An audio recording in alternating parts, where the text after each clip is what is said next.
Kawan kita duk cerita pasal orang, kita tukar dengar. Boleh ke tak di tempat kerja? Boleh. Sebab dengar cerita, dia gini kena faham. Hukum cakap hal orang harus. Dia apa dah boleh dengar?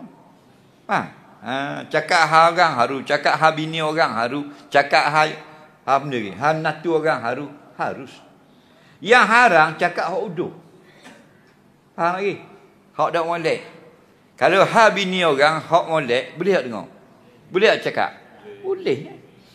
Aku nak kabur kamu ni. Jangan cerita kat orang. Bini dia imam kita apa rekong? Apa? Rupanya anda awak nasi dagang. Haram tak? Dah. Cakap. 4 hari 4 malam pun. Faham? Boleh cakap. Dalam Islam boleh cakap hal orang, hal bini orang, hal laki orang, hal natu orang, hal anak orang. Yang tak boleh cakap hak uduh. Hak aib orang, hak nak mampukan orang, nak jatuhkan maruah orang, nak ngupakkan orang. Faham tak lagi? Siapa suruh cakap? Nabi kata, boleh cakap.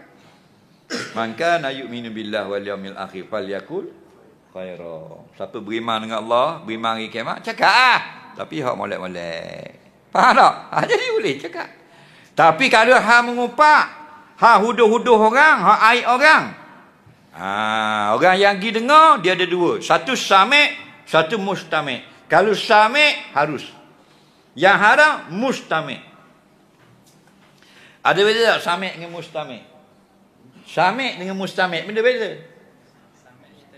Sami' orang yang terdengar. Dia lalu orang duduk ngopak, dia dengar. Itu dimaafkan. Mustami' sengaja pergi dengar. Faham tak? Memang nak pergi dengar. Jangan lagi kat rumah kau nak cerita. Mau ni.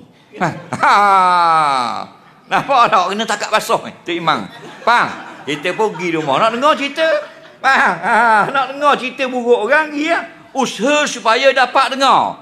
Maka Nabi kata, Al-mustami' ahadu mukhtabain. Orang yang memang nak dengar orang mengumpat, sama dosa dengan tukang pengumpat. Ada beza tak? Kita buat kerja di jabat, kata duk naik. Orang sebelah mengumpat. Faham? Kita tak berdosa.